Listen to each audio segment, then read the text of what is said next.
There is a particular kind of terror that has no name in the English language. It is not the terror of the battlefield, where the danger is visible and the body knows what to do. It is not the terror of poverty, where hunger is honest and the enemy is clear. It is the terror of standing in a room you have lived in for 40 years, a room that smells of your books and your dog, and the particular ash of your particular fireplace, and being told in the calm, professional language of solicitors that the room was never yours, that the house was never yours, that the name above the gate, the 47 families along the South Ridge, the schoolhouse full of children, the mill on the river that runs through the estate, the widow in cottage 7 who has nowhere else in the world to go. None of it. Not yours. Not legally. Not according to a document that has been sleeping in a London strongbox for 36 years, waiting for precisely the right moment to wake. This is the terror that found Pedro Thornfield III on a gray Tuesday morning in October of 1887. He was 70 years old. He had been the Duke of Aldoria for 44 years. He had inherited the title young, unexpectedly, after the death of his elder brother, and he had spent every year since earning it in the only way that matters, not through ceremony or spectacle, but through the daily, quiet, demanding work of caring for the people and the land in his keeping. He rose before dawn. He walked his estate before breakfast. He knew every tenant by name. He had paid doctors' bills and repaired school roofs and fixed gates in rain with his own hands when the groundskeeper's back gave out, because a gate that needs fixing does not care about your title. He had built something real, not merely an estate, a covenant. And now his nephew, a man Pedro had taught to fish, whose university fees he had quietly supplemented, whose first broken heart he had sat with over brandy without saying anything unhelpful, had filed a legal challenge in the Court of Chancery to strip it all away. Edmund had found the document. He had found the buried condition. He had found, or believed he had found, the crack in the foundation, and he intended to push until the whole thing fell. What you are about to hear is not a simple story of good and evil, though there is genuine wickedness in it. It is not a simple story of justice, though justice does eventually arrive. It is something older and harder and more honest than either of those things. It is the story of a man who spent 70 years building a creed, not writing it, not declaring it, but living it one morning at a time, one choice at a time, and who, in the final chapter of his life, was asked to prove that he had meant every word. His name was Pedro Thornfield III, Duke of Aldoria. This is his last creed. England in the autumn of 1887 was a country in the middle of deciding what it was. Victoria had reigned for 50 years. The empire covered a quarter of the earth. The railways had swallowed the old coaching roads, the telegraph had swallowed distance, and the factories of the north were swallowing the countryside at a rate that left thoughtful men unsettled in ways they could not always articulate. Progress, they called it, and it was also something else. In this England, magnificent, uneasy, and accelerating, the great old estates of the aristocracy stood like items in a museum. Beautiful, purposeful once, less certain of their purpose now. Aldoria Hall stood in the rolling countryside of West Aldoria, in the county of Shropshire, on a hill that had watched 3 centuries of English weather pass without significant complaint. It was built of gray limestone that turned gold in the late afternoon light.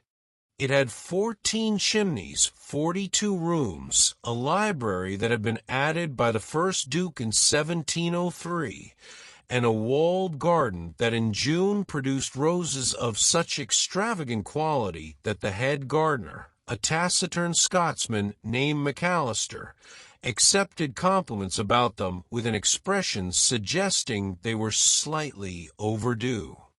Pedro Thornfield had been born in this house in the autumn of 1817. He had been the second son, the spare, not the heir, and had been raised accordingly, well educated, well observed, and carrying the perpetual mild awareness that the most important decisions about his life had already been made and did not require his participation. Then his brother Charles had died, and everything changed. He had inherited the dukedom at 26, and he had come to it with a combination of grief and responsibility that had fused over time into something close to vocation. He was not a man who took his position as a decoration. He studied the estate ledgers with the same rigor he had given his classical education. He rode every acre. He met every tenant. In those early years, he had made mistakes. He was young, and the estate was old, and old estates contain multitudes of problems that introduce themselves gradually, like guests who arrive one at a time, so that you do not realize until Tuesday that the house is full. He had learned. He had continued. And 44 years of learning and continuing had made him, by 70, the kind of man who is very difficult to adequately describe to someone who has not met him, because the quality he possessed most distinctly is one that resists summary. He was simply someone you could trust, not because he was perfect. He had made a great moral failure in his youth, which we will come to, and had marked him in ways that did not show on the surface, but that he carried nonetheless, like a healed break in a bone that aches when the weather turns. But in the daily practice of his life, in the choices made before breakfast, in the small acts of fairness and attention that accumulate over decades into something indistinguishable from character, Pedro Thornfield had been, consistently and without performance, a good man. That is where this story begins. On the morning before everything tried to end, arrived on the 14th of October, Pedro was in the library, as he was every morning at this hour. The fire was lit. Wellington, his Irish setter, 9 years old, gray at the muzzle now, moving through life with the dignified slowness of a creature that has concluded hurrying is for other animals, lay across his feet. The morning light came through the tall east windows at the oblique angle particular to October, touching the spines of 3,000 books with a quality of gold that Pedro had loved for 50 years and still paused to notice. Mr. Garvey entered with the silver tray. Garvey had been Pedro's secretary for 19 years, and had in that time perfected the art of entering a room without appearing to arrive. He was simply suddenly present, the tray placed, himself withdrawn to a tactful distance, having disturbed the air as little as possible. Pedro looked at the letter before he touched it. The wax seal stopped him, the crest of Whitmore and Ashbridge, the most eminent firm of solicitors in London. He knew the name the way every duke in England knew the name, as weather knows thunder. You do not always expect it. When it comes, it is unmistakable. He set his teacup down. He broke the seal. He read. The letter was 3 pages. It was written in the measured, bloodless prose of the legal profession, which has developed over centuries the skill of delivering catastrophe without raising its voice. It stated that his nephew, Lord Edmund Harwick, had instructed the firm to bring before the Court of Chancery a legal challenge to the title and estate of Aldoria. It stated that a codicil had been discovered, appended to the will of Pedro's father, the second Duke, who had died in 1851, which contained a condition attached to the bequest of the dukedom. It stated that Edmund's position was that this condition had been breached, and that by the terms of the codicil, the title and estate had therefore never legally transferred to Pedro at all. He read it once. He read it again. He folded it with the careful, unhurried movements of a man who has decided that composure right now is the most important thing he can maintain. He placed it on the desk. He looked at the fire. He was still for a very long time. Wellington lifted his ancient head, ears forward, and made a sound, a low, uncertain sound, the kind a dog makes when something in a room has changed and the dog is the first to know it. Pedro reached down and rested one hand on the dog's head. Outside, the Aldoria estate continued its mourning. Smoke rose from the tenant cottages. The mill on the river Thorn turned in the current. McAllister was moving between the rose beds with his usual expression of judicious dissatisfaction. 47 households were beginning their day under the assumption that the world was what it had been yesterday.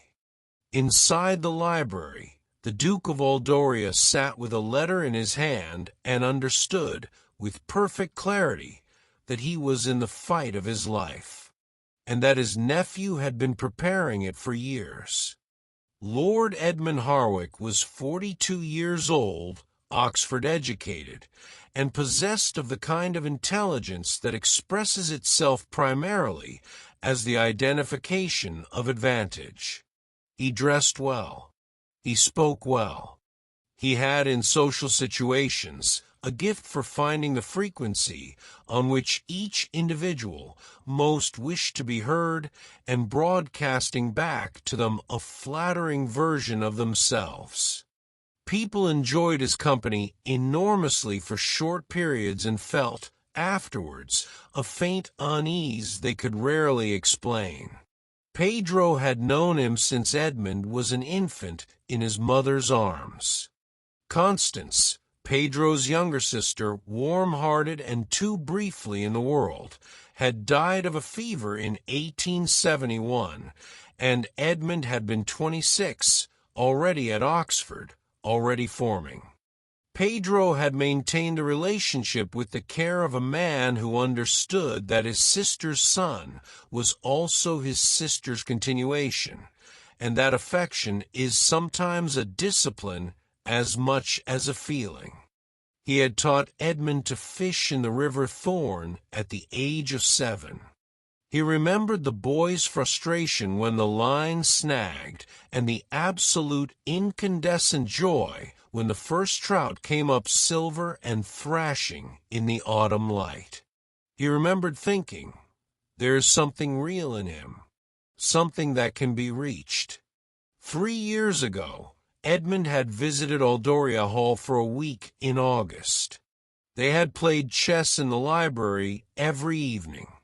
On the 4th night, over brandy, Edmund had leaned back in his chair and surveyed the room, the books, the fire, the portraits, with an expression that Pedro had not, at the time, known how to read.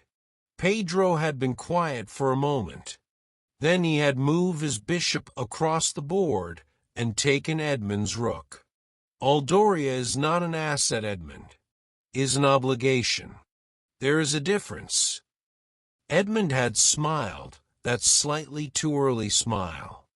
With respect, uncle, that is a distinction that the next century will not support. Pedro had won the chess game. He had not won the argument. He had believed then that the argument did not need winning. That time an example would demonstrate what words could not. He understood now that he had been wrong. Edmund had not come to Aldoria that August for family warmth. He had come to take the measure of his enemy. 2 years later, he had begun paying a research firm to excavate the Thornfield family legal archives. A year after that, in the basement files of a retired London solicitor, they had found it, the codicil, handwritten by the second Duke, signed and witnessed, never filed, and devastating in its precision. Pedro had been outmaneuvered before he knew the game had begun. The question now was not how he had been brought here. The question was what a man of honor does when he arrives. To understand the codicil, you must go back to the winter of 1847. Pedro had been 29 years old. He had been Duke for 3 years and was still learning the weight of the title, still finding, some mornings, that it sat on his shoulders with an unfamiliarity that surprised him. He had also been with the absolute unguarded completeness that youth permits and age can never quite recover in love. Her name was Clara Whitmore. She was the daughter of the schoolmaster in the village of Merton, 3 miles east of the Hall. She was 26 years old, dark-haired, and possessed of a quality of attention, a way of listening that made you feel not merely heard but accurately understood, that Pedro had never encountered in any drawing room in England and had been searching for without knowing it for years. He had met her at a harvest supper in Merton's assembly room. He had not told her he was the Duke. He had told her his name was Pedro, and that he managed an estate nearby. She had told him that was insufficient information, and had asked him 3 questions about drainage management that exposed, with elegant precision, the limits of his practical knowledge. He had found every reason to return to Merton for 6 months after that. What he had not known was that the second Duke had been informed. The old man had summoned Pedro on a January morning to the study, standing, not seated, a calculated denial of warmth, and had delivered his verdict with the efficiency of a man who has rehearsed it once and considers rehearsal sufficient. The Whitmore connection ends. Today. If it does not, I will draft a legal instrument ensuring that upon my death, the title reverts to your sister's line. You are a Duke of Aldoria, not a village schoolmaster's son-in-law. You will conduct yourself accordingly. Pedro had argued for 2 hours. It had been the longest, most wretched 2 hours of his life, and it had changed nothing. The second Duke was not built for revision. He was built for position, and his position was absolute. In the end, Pedro had done the thing he was told to do. He had written Clara a letter. He had not gone to see her because he knew, with the terrible self-knowledge of a man who has just located his own cowardice, that if he saw her face, he would not be able to say the necessary words. He had sent the letter by messenger. 3 paragraphs. Formal. Final. The cruelest letters are always the ones that are carefully written. Clara Whitmore had left Merton within the month. Pedro had married Lady Eleanor Ashford 2 years later. Eleanor had been kind and steady and genuinely loved, and Pedro had been a faithful and devoted husband to her until her death in 1879. He had kept his grief over Clara in a separate chamber of himself, never opened, never revisited. What he had not known, what the old Duke had never told him, was that the codicil had been drafted anyway. Compliance had not satisfied the second Duke's appetite for control. He had wanted the power to reach forward through time, and he had taken it. That night, Pedro Thornfield did something that no member of his staff had ever witnessed, and that he himself could not have predicted. He wept, not with noise, not with the theatrical grief of a man performing his suffering for an audience. He sat alone in the library after the servants had retired, the fire burned to its last hour, Wellington asleep at his feet, the portraits of 17 Thornfield ancestors watching from their gilded frames with the impassive authority of those who are permanently beyond consequence. And the Duke of Aldoria pressed one hand over his mouth and wept. He was not weeping for himself. He wanted to be honest about that, at least in the privacy of this room, in the dark, where honesty costs nothing. He was not weeping for the title or the hall or the 42 rooms or the 3 centuries of Thornfield history. He was not weeping because he was afraid of losing wealth or position or the various comforts that had accrued to his station over 7 decades. He was weeping for 47 households. He was weeping for Mrs. Crane in Cottage 7, 81 years old, deaf in one ear, fiercely independent, tending her begonias with the devotion of a woman who has decided that beauty is a form of resistance. Her husband Thomas had worked the Aldoria estate for 32 years. Pedro had kept Miriam Crane in her cottage after Thomas died because it was the only decent thing to do, and he had never considered it a decision. He was weeping for young Davy Marsh, 14 years old, the first boy in 3 generations of Marsh men to be able to read, because the schoolhouse existed, because Pedro had built it, because someone had decided that the children of laborers deserve the same access to the written word as the children of gentlemen. He was weeping for the 30 mill workers on the Thorn who earned a fair wage, because he had decided years ago that a man who cannot adequately feed his family cannot give his best work, and that this was both economics and decency, and that the two were not opposites. He was weeping because Edmund would end all of it, not from malice. That would almost have been easier to bear. From indifference, from the clean, modern, philosophically sophisticated indifference of a man who had decided that sentiment was an inefficiency and people were variables. The fire fell to embers. The portraits watched.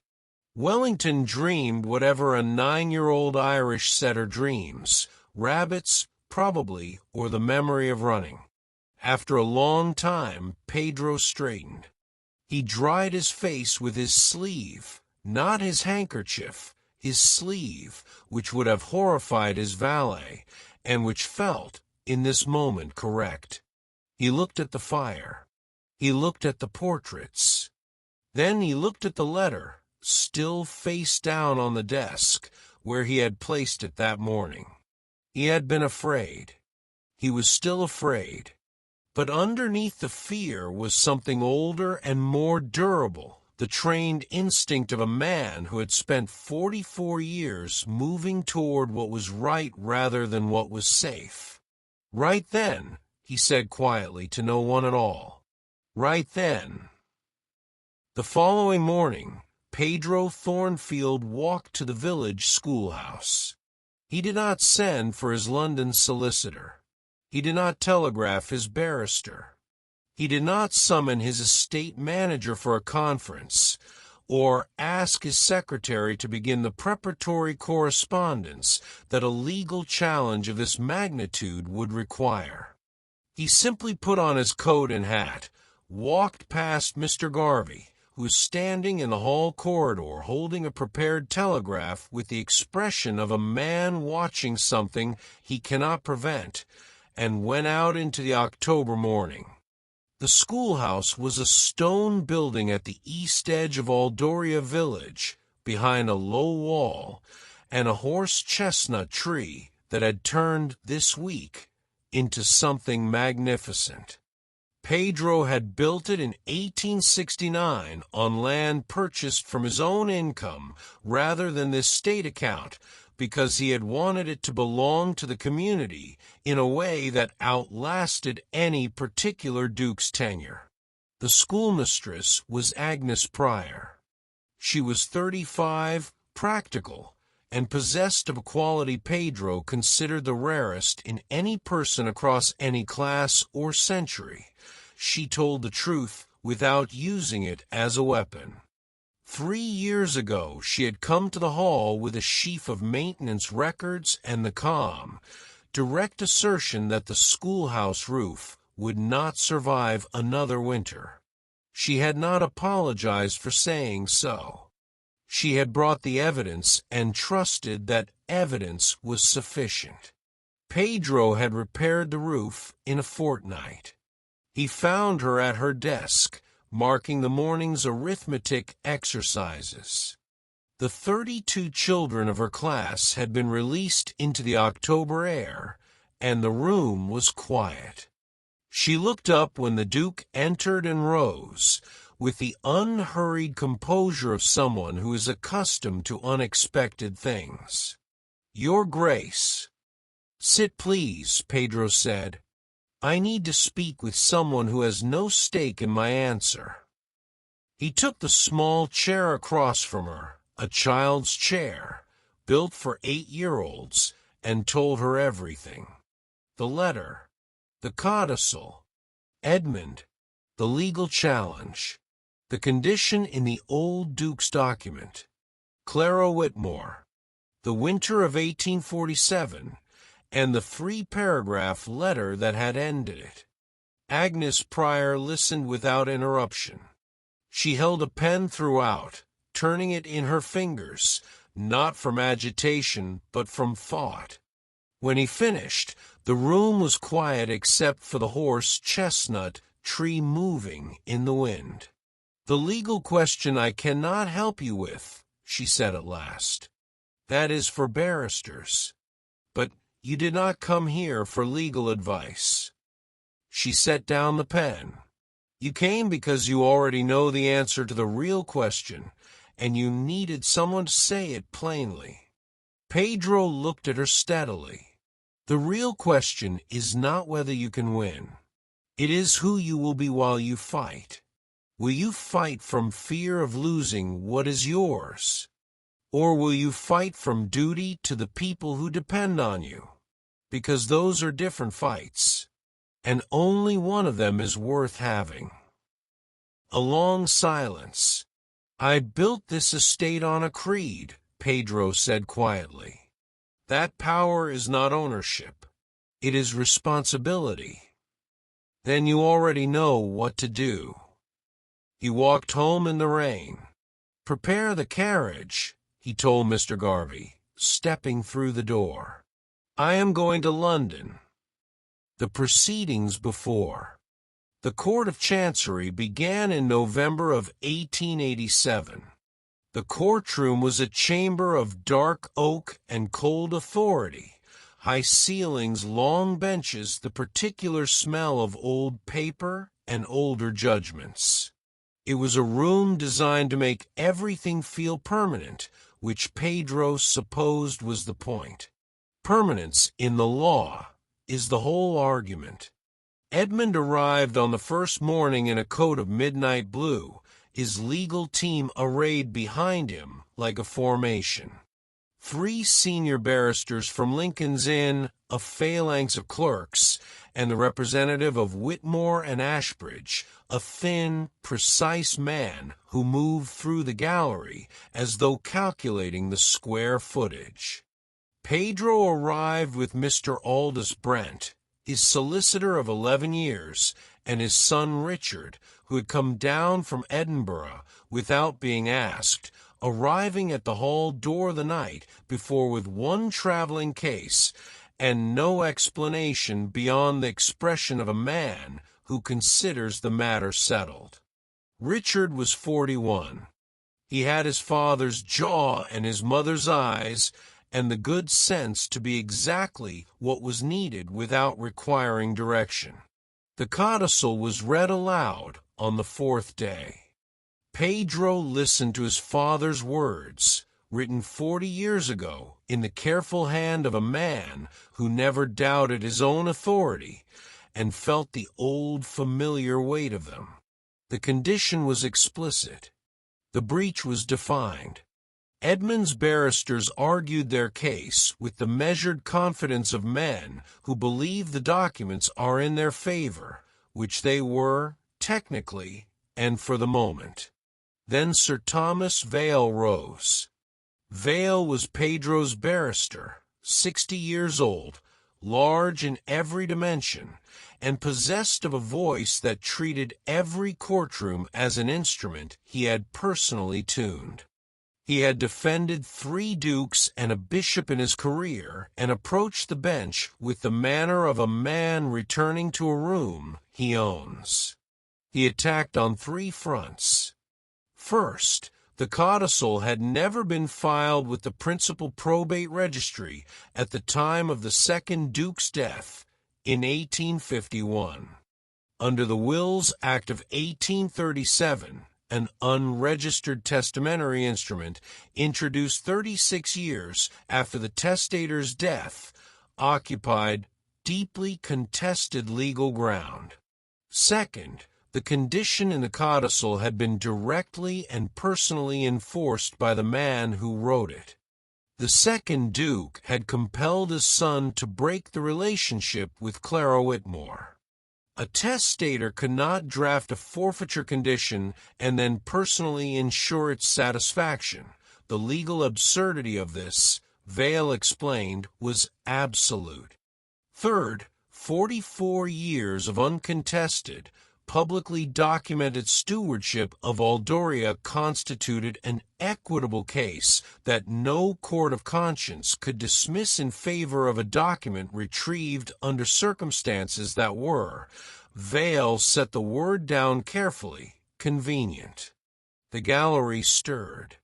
Edmund's face remained blank. Pedro had always found that blankness more unsettling than any expression would have been. A man whose face shows nothing is a man who has decided that his interior life is none of your business. The arguments continued for 3 months. Then the court retired to deliberate, and the waiting began. Pedro Thornfield returned to Aldoria Hall while the court deliberated.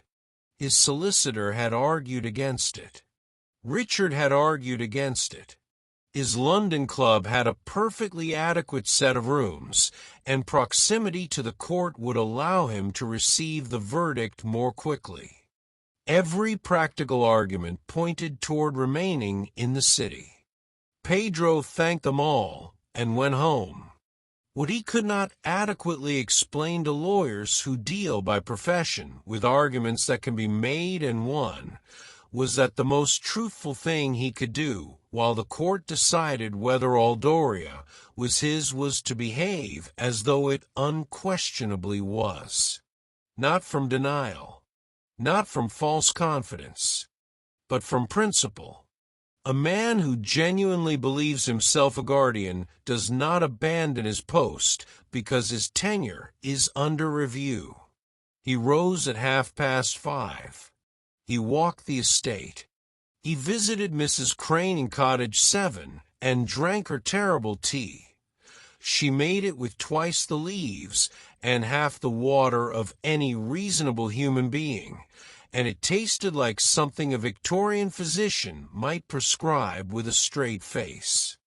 He listened to her talk about Thomas, who had been dead for 8 years and whom she discussed as though he had stepped out briefly and might return for supper. He found this, for reasons he did not examine, deeply comforting. He stopped by the mill and spoke to the foreman about a machinery concern that had been flagged the previous month. He walked the north field to inspect the drainage repair that had finally, after 2 years of patient argument, been approved and begun. He sat for 20 minutes with Davy Marsh, who was reading Tennyson on his lunch hour with the quiet absorption of someone who has recently discovered that the interior life is very large and very well furnished. He fixed a gate on the South Road himself, in a light rain, while his groundskeeper Mr. Hobbs stood nearby with a bad back and an expression of conflicted professional pride. "Your Grace, I am quite capable." "Your back disagrees," Pedro said, working the hinge. "Stand there and tell me if I am doing it wrong." He was doing it slightly wrong. Hobbs told him so. He corrected it. The gate worked. This was how he spent the weeks of waiting. What he did not tell anyone, what he kept in the late night hours when the library was dark and Wellington was asleep, was that the fear was very large. Not for himself, not for the title or the house, or his own comfort. For the specific future that would unfold in this place if Edmund took it. For every household along the South Ridge. For every child in Agnes Pryor's classroom. For Mrs. Crane and her begonias, and the only cottage she had ever called home. On those nights, the fear was enormous. And on those nights, Pedro Thornfield did what he had always done when fear was enormous. He got up the next morning at 5:30. He walked the estate. He tended what he had been given to tend, because that was his creed. And a creed is most truly held when holding it costs something. Arrived on a Thursday morning in the second week of May. Pedro was in the library. He was always in the library at this hour. Wellington lay at his feet, older now, dreaming with the twitching intensity of a dog whose dreams are more athletic than his waking life. The morning light came through the east windows at the angle of late spring, which is entirely different from October, warmer, longer, carrying within it the suggestion that the world has decided provisionally to continue. Mr. Garvey entered with the silver tray. His face was, as always, carefully neutral, but his hands were very still. The stillness of a man carrying something fragile. Pedro looked at the tray. He looked at the letter. He noted the seal, not Whitmore and Ashbridge this time. The seal of the Court of Chancery. He picked it up. He broke the seal. He read. The court had ruled in favor of the Duke of Aldoria. The codicil had been declared inadmissible on procedural grounds under the Wills Act of 1837. The court had further found, with unusual directness for a chancery judgment, that the moral circumstances of the condition, specifically the second Duke's personal role in compelling its fulfillment, rendered the instrument equitably void even if it had been procedurally complete. Edmund Harwick's claim was dismissed in its entirety. The title and estate of Aldoria remained vested, without qualification, in Pedro Thornfield III. He read it once. He read it again. He folded it. He placed it face down on the desk. He was still for a long time. Wellington stirred at his feet and raised his gray muzzle. And then, slowly, the way ice cracks in the first real warmth of March, carefully, as though the mechanism had been out of use and required a moment to remember how Pedro Thornfield smiled. It was not a triumphant smile. Triumph is a loud thing, and this was quiet. It was the smile of a man who has done what he believed was right and has discovered, this once, that it was enough. It was the smile of relief that has been standing outside the door for 7 months and has finally been let in. He reached down and placed his hand on Wellington's head. "Good boy," he said. Then he stood. He straightened his coat. He looked at the window, at the estate beyond it, the smoke from the cottages, the river catching the morning light, McAllister moving between the beds with his impenetrable expression. He found Mr. Garvey in the corridor. "Send word to Richard, and prepare the carriage. I wish to visit the cottages this afternoon." Garvey blinked. "Of course, Your Grace. Shall I not first arrange the verdict, perhaps a letter of response to—" "The gate on the Crane Path needs looking at," Pedro said, already moving. "The verdict can wait an hour. The gate cannot." He walked toward the door. Outside, Aldoria was having an ordinary Thursday, which was, Pedro thought, precisely the point. What the Duke left behind. Pedro Thornfield III, Duke of Aldoria, died on the 14th of March, 1893. He was 75 years old. He died as he had lived, in the library, in his chair, with a dog at his feet and a book in his lap, in the early quiet of a spring morning. He had not quite finished reading. His son Richard succeeded him as the 4th Duke of Aldoria. He kept the schoolhouse open. He maintained the cottage rents at his father's rate. In his first year, he raised the mill wages by 7%, not because anyone had demanded it, but because he had watched his father long enough to understand that a man with the power to do right, who delays doing it, has made a choice as surely as if he had done wrong. Agnes Pryor continued as schoolmistress until her retirement in 1901. She taught, over the course of her career, 412 children. A number of them went on to lives their grandparents could not have imagined. She attributed this, with characteristic precision, entirely to arithmetic and the correct maintenance of school roofs. Mrs. Miriam Crane died in Cottage 7 in 1896 at the age of 91, surrounded by begonias in full bloom. The cottage had been hers, and the Thornfields had made sure it remained so. Davy Marsh became mill foreman in 1895.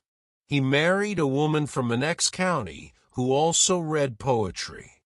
In 1903, he published a letter in the county newspaper advocating for reform that was considered, by the people of Aldoria, entirely unsurprising. Wellington died in 1889. He was buried beneath the horse chestnut tree at the east end of the garden. Pedro attended the burial alone, hat in hand, which those who witnessed it found entirely correct. Edmund Harwick moved to Bath after the court ruling. He did not contact the Duke. He lived on his private income, which was adequate, and became, in a development that seemed to surprise him most of all, a serious amateur botanist. He corresponded with the Royal Botanical Society and was, by all accounts, genuinely good at it. 3 years after Pedro's death, Edmund wrote a letter to Richard Thornfield. It contained one paragraph. It said, "I believe I was wrong about your father. I suspect I am not the first to have been, and will not be the last. He was, in the end, precisely what I thought I was arguing against, and what I should have been arguing for. I am sorry it took me this long to see it. I am not certain I deserve to see it at all." Richard framed it. He hung it in the library, beside the portrait of the 2nd Duke, which seemed the right place. As for Clara Whitmore, Pedro had written to her, finally, in the weeks after the verdict. He had given the letter to Mr. Garvey with instructions to make discreet inquiries. He never received a reply. He did not know whether she was living, or whether the letter was delivered, or whether it was read and found, after 41 years, simply too late. What he knew was that he had written it honestly, and that the writing of it had put down a stone he had been carrying without examining for most of his adult life. He slept better in his final years than he had in decades.